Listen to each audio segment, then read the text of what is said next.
Hi, everybody. I'm Jessie Starr. Most of you already are familiar with me. So I decided that I was going to do something for the month of April that I've been kind of thinking about doing for a long time. And I've really been thinking about doing it since we've been in quarantine. And that's doing some reading. I believe that it's through stories and through sharing stories that we learn and we grow. And I want to try to support all of us in that. And I especially want to support myself because that's my ultimate goal, right? And I think that's all of ours. So I wanted to share with you guys a story that's called Return of the Bird Tribes, this book. It's by Ken Carey. Now, I know that some of you have already read this book. I can already kind of feel the echo in my ear. This is a book of channeled work, and it honestly, I keep going back and rereading the first and second chapter over and over because it just pulls so much out of me and it confirms so much for me, and it's powerful and it's empowering and its message is timely and the time is now. So I'm going to share this book with you guys. Um, before I get into that, before I get into that, I'm also going to just open us up for this storying experience with a different story. Now, what I want to start with is just to say, um, I teach through story because when we hear a story, we can depersonalize it. It doesn't feel like the message is aimed at us. It feels instead like this story is separate from us, so we're free now to insert ourselves in the story. And that's what most people are doing when they're listening to a story, actually. They're inserting themselves into the story as the lead character or as the character's voice that is currently speaking. And that's just our human nature. And we try to, if a story is good to us, it's good because it makes sense to us and or it surprises us in ways that makes us think outside of our own box in a comfortable way, comfortable enough, right? That we can agree with it.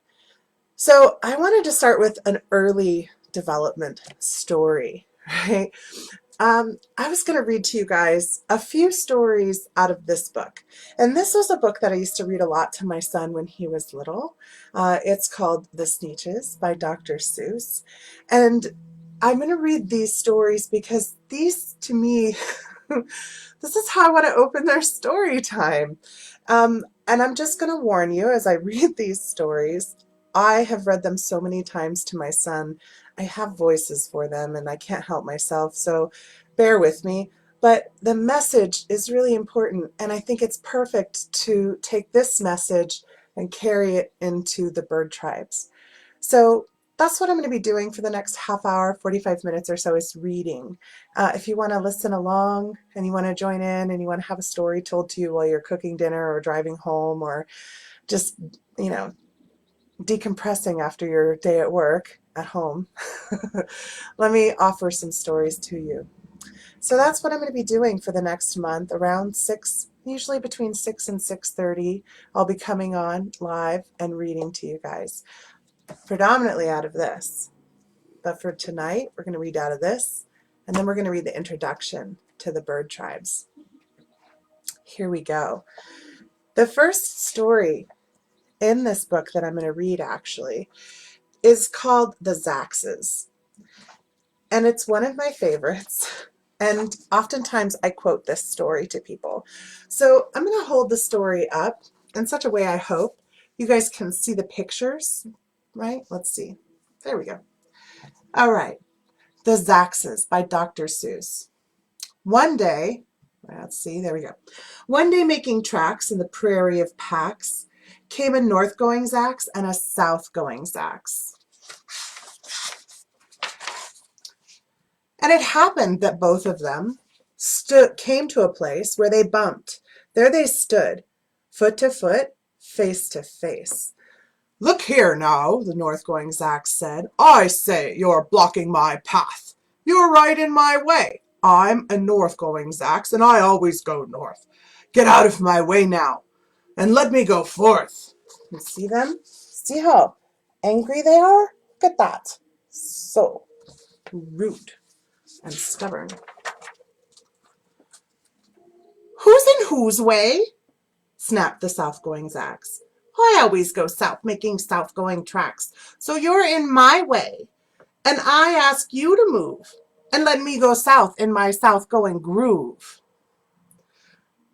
Then the north-going Zax puffed out his chest with pride and said, I never, he said, take a step to one side, and I'll prove it to you.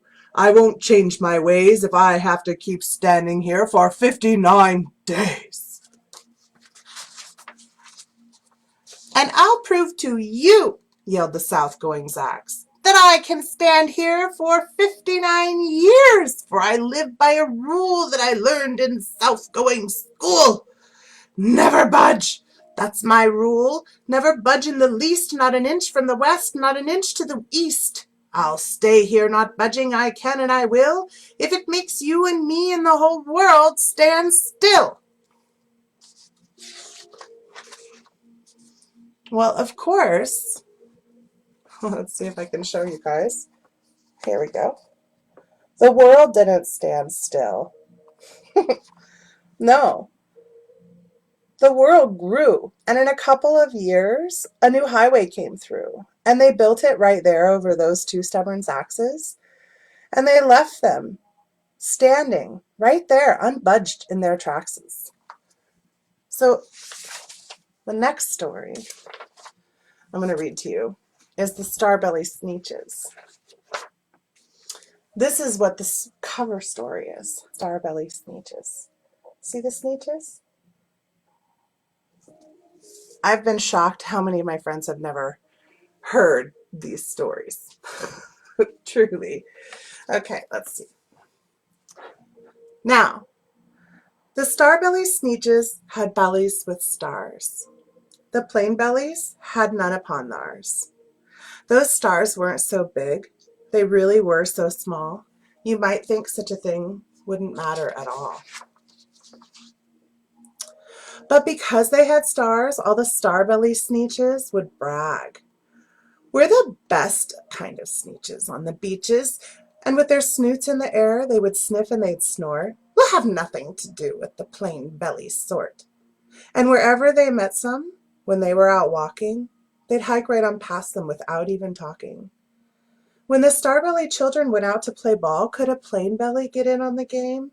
No, not at all. You could only play if your belly had stars. And the plain belly children, well, they had none upon theirs. When the Starbelly Sneetches had Frankfurter roasts, or picnics, or parties, or marshmallow toasts, they never let the plain belly Sneetches come over. They left them out cold in the dark of the beaches. They kept them away, never let them come near, and that's how they treated them year after year. Then one day it seems, while the plain belly Sneetches were moping and doping alone on the beaches, just sitting there wishing their bellies had stars, a stranger zipped up in the strangest of cars.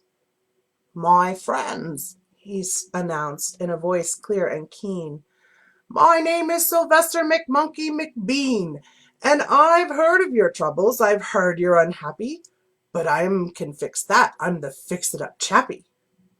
I've come here to help you, and I have what you need, and my prices are low, and I work at great speed, and my work is 100% guaranteed. Then quickly, Sylvester McMonkey McBean put together a very peculiar machine, and he said, you want stars like a Starbelly Sneetch? My friends, you can have them for $3 each. Just pay me your money and hop right aboard.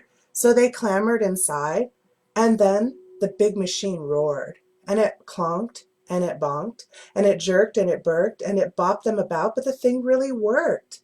When the plain belly Sneetches popped out, they had stars. They actually did. They had stars upon theirs. Then they yelled at the ones who had stars at the start. We're exactly like you. You can't tell us apart. We're all just the same now, you snooty old smarties, and now we can go to your Frankfurter parties. Good grief, groaned the ones who'd had stars at the first. We're still the best Sneetches, and they are the worst. But now how in the world will we know? They all frowned. Oh, if which kind is what or the other way round. Then came McBean with a very sly wink, and he said, things aren't quite as bad as you think. So you don't know who's who, that's perfectly true. But come with me, friends. Do you know what I'll do? I'll make you again the best Sneetches on beaches, and all it will cost you is $10 eaches. Billy, stars are no longer in style, said McBean. What you need is a trip through my star-off machine. This wondrous contraption will take off your stars, so you won't look like Sneetches who have them on theirs. And that handy machine, it worked very precisely. It removed all the stars from their tummies quite nicely. Then with their snoots in the air they paraded about, and they opened their beaks and they let out a shout. We know who's who, now there isn't a doubt. The best kind of Sneetches are Sneetches without. Then, of course, those with stars all got frightfully mad. To be wearing a star now was frightfully bad. And then, of course, old Sylvester McMonkey McBean invited them into his star-off machine. Then, of course, from then on, as you probably guess, things really got into a horrible mess. All the rest of that day on those wild, screaming beaches, the fix-it-up chappie kept fixing up Sneetches. Off again, on again, in again, out again. Through the machine they raced round and about again. Changing their stars every minute or two, they kept paying money. They kept going through. Until neither the plane nor the starbellies knew whether this one was that one or that one was one, that which one or which one was what one or what one was who. Then when every last cent of their money was spent, the fix-it-up chappie kept packed up and he went. And he laughed as he drove in his car up the beach. No, they never will learn. You can't teach a Sneetch.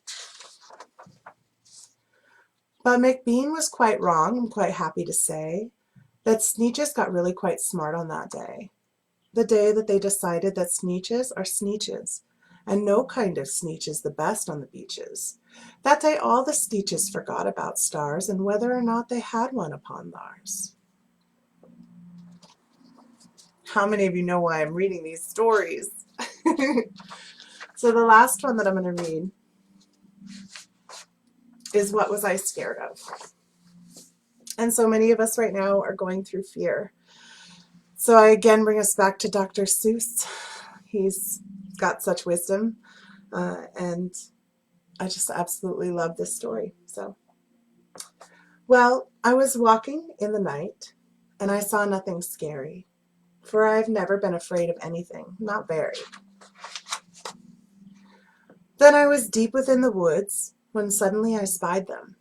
I saw a pair of pale green pants, with nobody inside them. I wasn't scared, but yet I stopped. What could those pants be there for? What could a pair of pants be at night, be standing in the air for? And then they moved. Those empty pants, they kind of started jumping. And then my heart, I must admit, it kind of started thumping. So I got out. I got out fast as I could go, sir. I wasn't scared. But pants like that I did not care for. No, sir. After that, a week went by. Then one night, one dark night in Greenwich, I had to do an errand there and fetch some Greenwich spinach.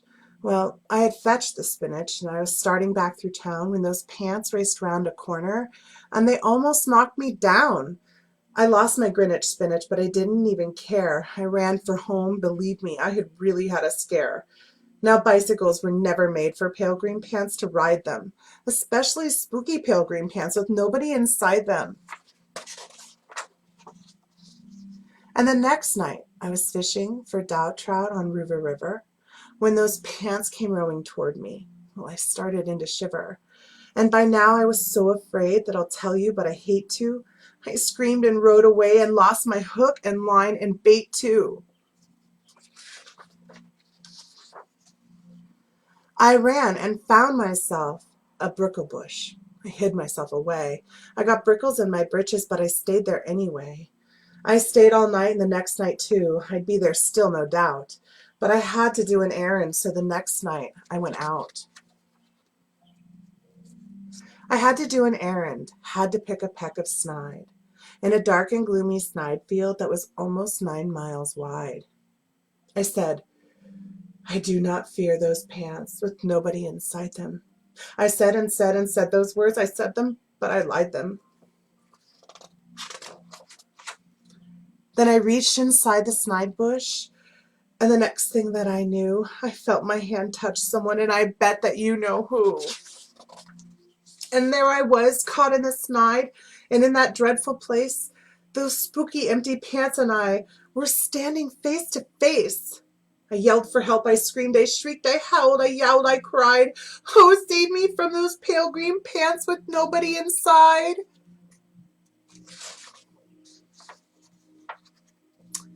But then when a strange thing happened, why, those pants began to cry. Those pants began to tremble. They were just as scared as I. I never heard such whimpering, and I began to see that I was just as strange to them as they were strange to me. I put my arm around their waist and sat right down beside them. I calmed them down, poor empty pants, with nobody inside them. So those are my Dr. Seuss stories that I wanted to share. And now we meet quite often, those empty pants and I, and we never shake or tremble. We just both smile and we say hi. Those are the stories that I wanted to share from Dr. Seuss with you guys to open up the space of story time, to hopefully open up your ideas of imagination and wonder, because you're going to need it a little bit in order to be able to process and digest this book. So now I'm going to just spend a little bit of time reading the introduction. It's not that long. It's only about 4 or 5 pages. And each chapter is about, between 5 and 10 pages or so. So they're not very long, and I'm a quick reader. And again, I just want to say that the reason I'm reading this to you guys is because I believe that the message is timely. I believe that right now God is speaking to us all. And those of us who are of the bird tribes usually are already people following my work, already following me. And I've had this book recommended so many times, given to me so many times. So it's clear that it's time to read it. So I'm going to read the introduction of this book, and hopefully through that you'll even see more why I'm spending this time with you guys in this way. And I hope you guys will enjoy and join me for the rest of the month. Again, we'll be doing this each weeknight, sometime between 6 and 7. I'll be coming on live and reading for about a half an hour. At the end of the reading, if people are on and interested, we can have some open discussion about it and maybe talk a little bit about it through comments. But again, that'll be if people want to. Okay. Although communication with disincarnate beings is not widely practiced in the industrialized nations, such communication has played a central role in virtually all recorded human development. Since earliest times, people have sought input and guidance from those on the other side. In ancient Greece and China, the oracles were consulted with regularity. Their advice was a common feature of daily life.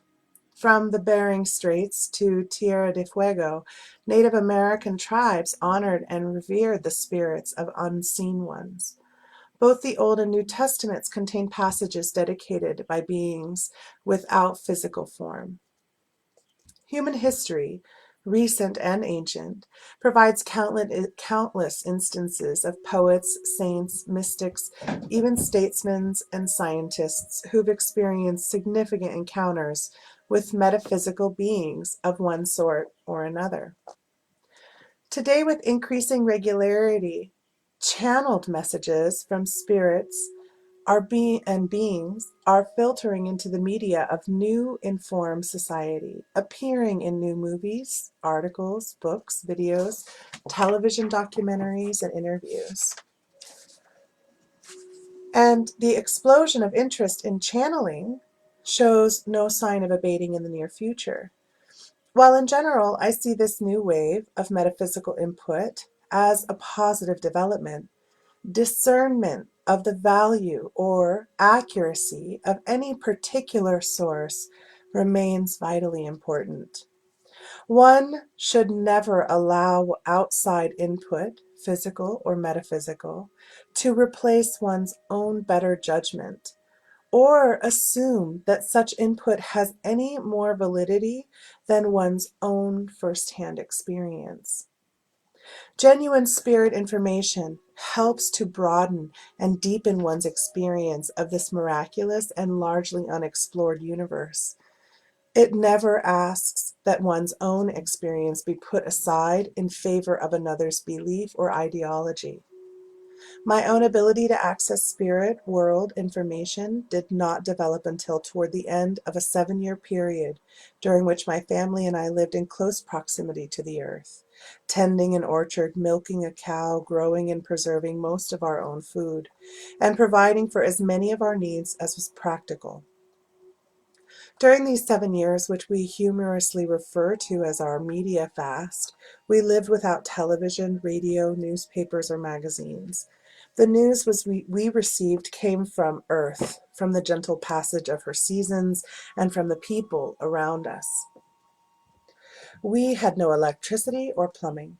We hauled our water from a nearby spring using kerosene lamps, cutting firewood to supply our heating and cooking needs, and in general, turned toward the rich fabric of our remote rural environment to find a deeper understanding of ourselves and of the natural world in which we live. Though such a period of outward simplicity is certainly no prerequisite for developing spirit world sensitivity, those 7 years from 1973 through 1979 were, for me, a great help in learning to distinguish among the many types of channeling that can occur. I found that in the deep emphasis of our outer media, inner media would come more and more frequently to my attention. I was both intrigued and fascinated. I used my leisure to examine it. In time, I came to think of my human body as a sort of biological radio that could be adjusted to receive different informational frequencies. If you're studying in my Life Mastery program, does that sound familiar? I found that there were certain frequencies where insight of a profound and practical nature existed, insight that could assist me in becoming a more loving and compassionate human being, insight that could greatly enrich the quality of my relationships with my family, with the earth and with the wind and with society around me. I also noted lower frequencies that did no more than crackle with the static of collective human thought. There, early on, I encountered entities who quickly demonstrated a fact worth emphasizing at this time when so many are becoming interested in channeling. There's nothing inherent in being disincarnate that in all of itself implies the presence of any greater intelligence. However, on the finer and more subtle frequencies, it was a different story. There I encountered beings in another league entirely, beings whose nature can only be hinted at in our current human terminology. Spatial entities of extensive intelligence, inhabiting the higher frequencies of the light energy continuum, living, breathing, having their very being in the eternal presence of that immense reality that we call God. These creatures are worth getting to know. In fact, I do not believe there has ever been a time when the intelligence received from them has been more urgently required by our human society.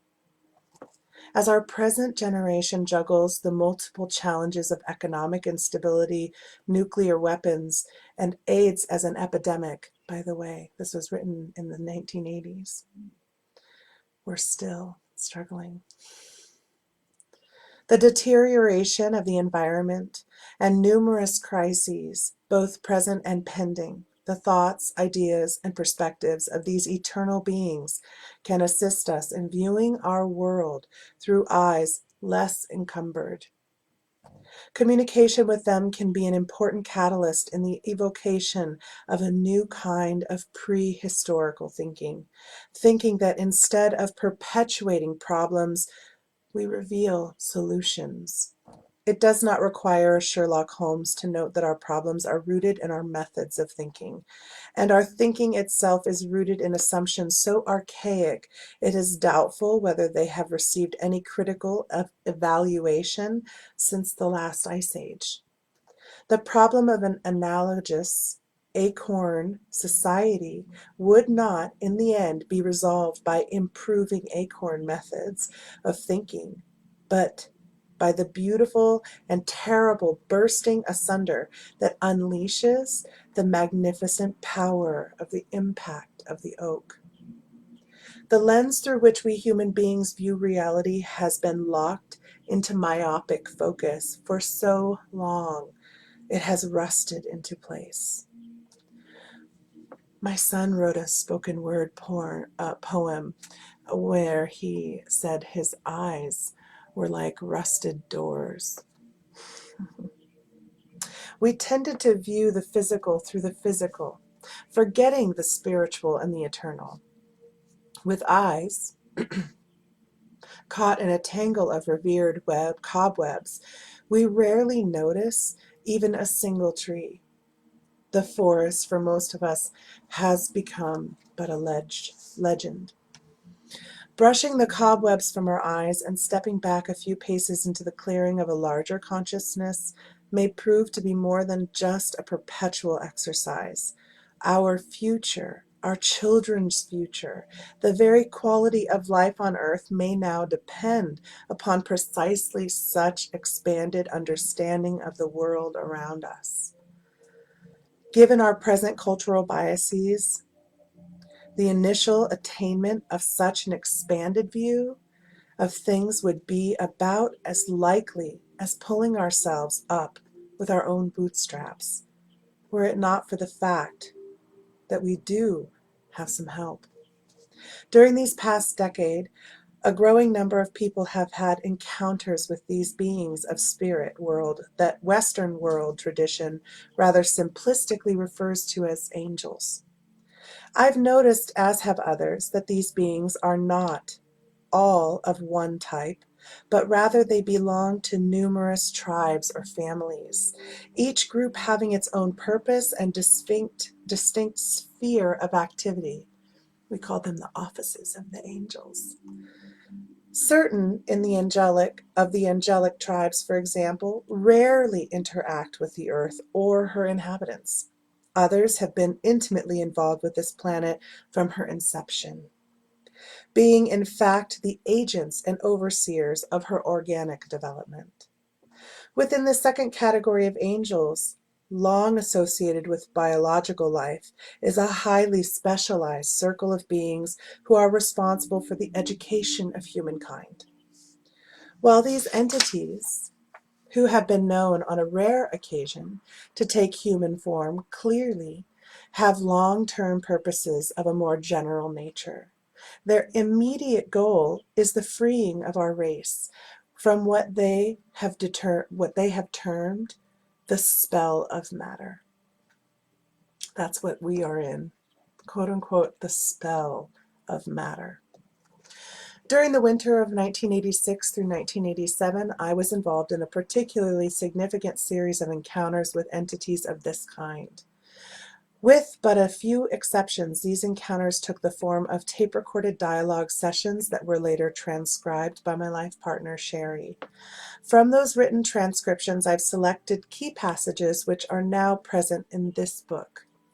In the chapters that follow, I share first-person accounts of several different angelic entities, some of them encompassing rather extensive perceptual fields in the sea of eternal being, others coalescing like solitary crystals, individuating in a particular moment of time to incarnate for a season or a purpose or a day.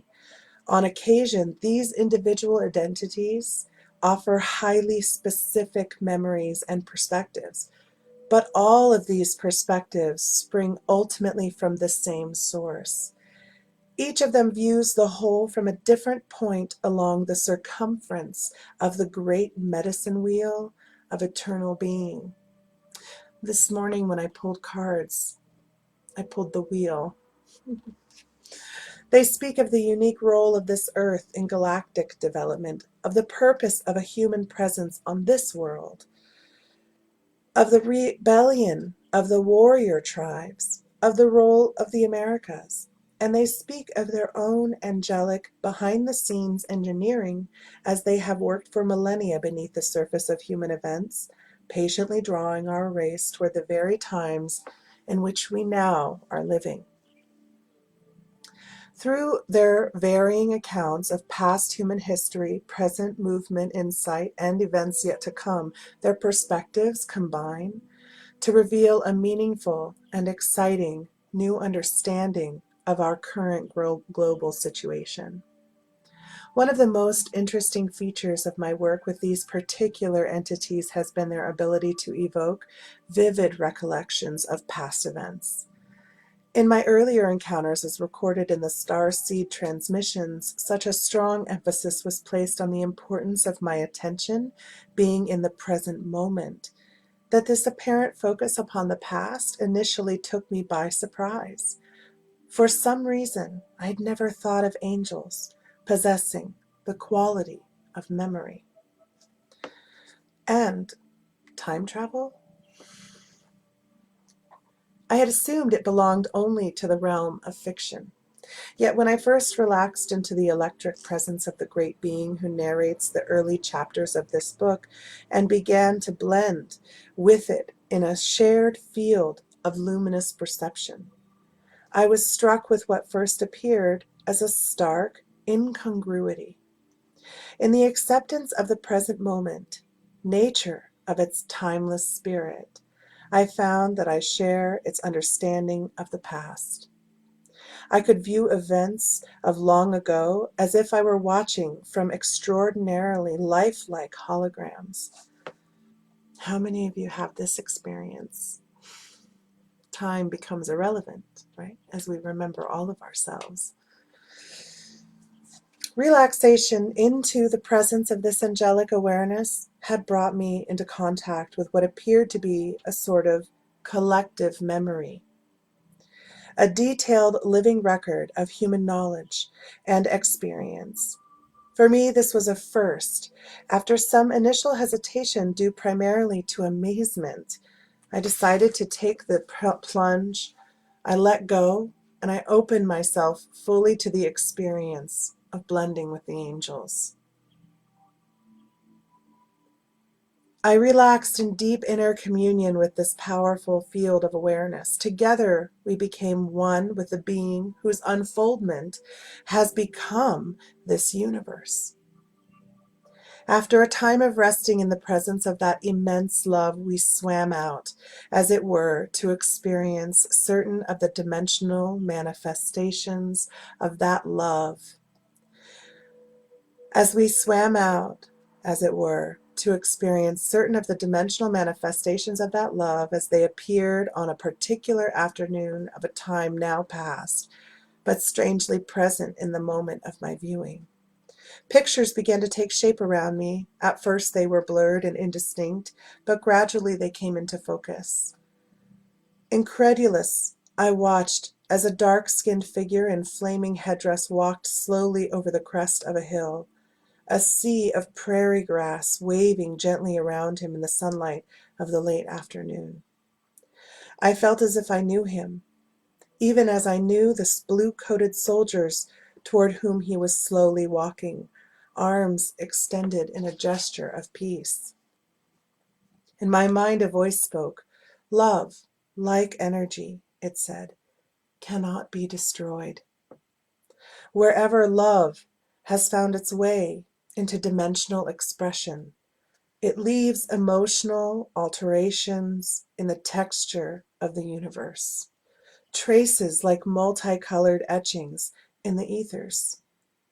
Wherever two people have loved, wherever a human community has shared in the expression of love, whether it was yesterday or 10,000 years ago, that love is still present.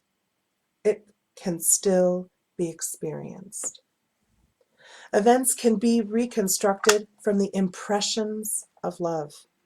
They can be re-experienced with a lucidity almost indistinguishable from their initial occurrence.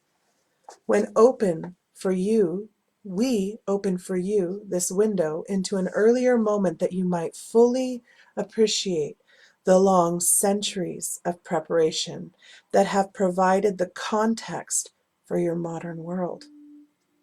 We have been sent to illuminate your understanding of the present human condition and to take you on a journey through significant moments of angelic human exchange that you might more fully sense the great momentum behind the power that is now breaking through into the surface of human events.